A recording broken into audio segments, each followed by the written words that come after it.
There is an incredible insight into the difference between the vision of a bat and the vision of an eagle.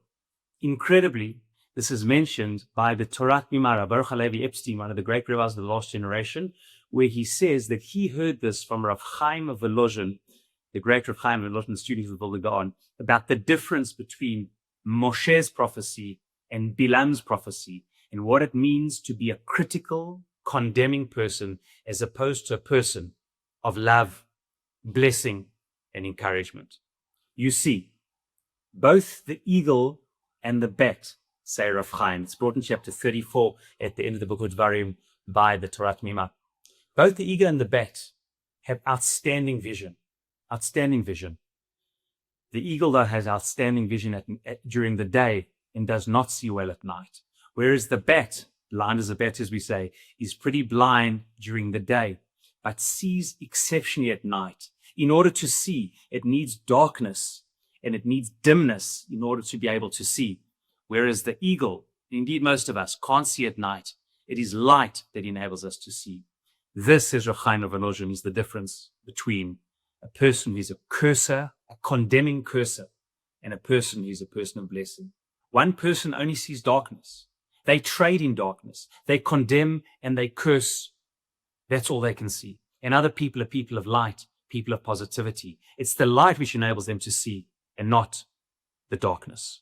You see, Bilam was hired by Balak, and this has got such relevance for us today in the condemnations and accusations about Israel. Why did Balak hire Bilam? Because he understood that he could not defeat them militarily. Balak, the king of Moab, realized that every other nation, the Egyptians from 40 years before, the Amalekites, Sichon, the king of Emori, Og Melech HaBashan, everybody tried to destroy the Jewish people. Nobody could. He certainly was not stronger than them. This people needs to be cursed. We need not to act in the realm of military and expeditions and army against army, but rather in the realm of politics, in diplomacy and international morality. And therefore, let's curse them. And who does he bring to curse them? The wizard of curse, the sorcerer, the one-eyed wizard. Why one-eyed? There's an unusual expression about Bilam. He says about himself, he says, Gever shtum ha'ayin. A gever, a person with this ayin which is shtum. We don't know what this word means. It appears nowhere else in all of Tanakh. It either means open or closed. But the truth is, whether we interpret it as open or closed, it means the same thing. One of his eyes, it's in the singular. He was blind in one eye, either because he didn't have an eye and there was an open gouge, or he had one good eye and the other eye he was blinded. Shtum eye means he was blind in one eye. You see, a person who's blind in one eye has tunnel vision. In order to see things with complexity and depth, the way it should be, to have depth perception, you have to see with two eyes. But Bilam could only see with one eye. And what did that eye see?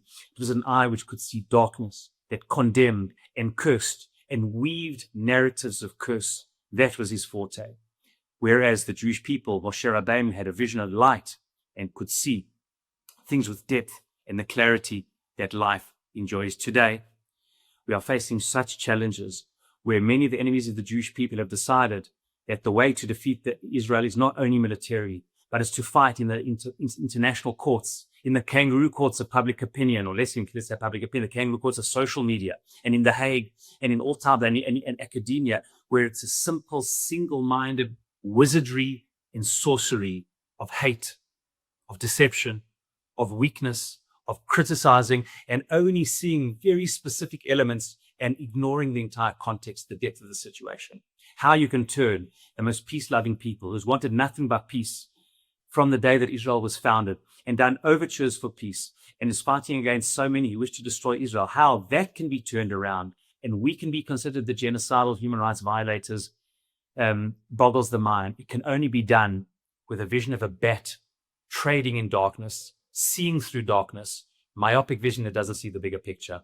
But just as Hashem turns Bilam's curses into blessing, and Moab was unable to weave a narrative of curse and it turned out to be blessing, so too says Isaiah, the prophet Yeshayahu, Kol Kli Yutzaratz, like anything made against the Jewish people, the whole Lashon, and any type of even diplomacy of bad-mouthing the Jewish people and curse, La Mishpat Tarshia, she will bring to justice, and all curses, please God, will turn to blessing. And the justness and love of life of the Jewish cause will be seen opposed to the myopic darkness of the bat and those who wish to criticize.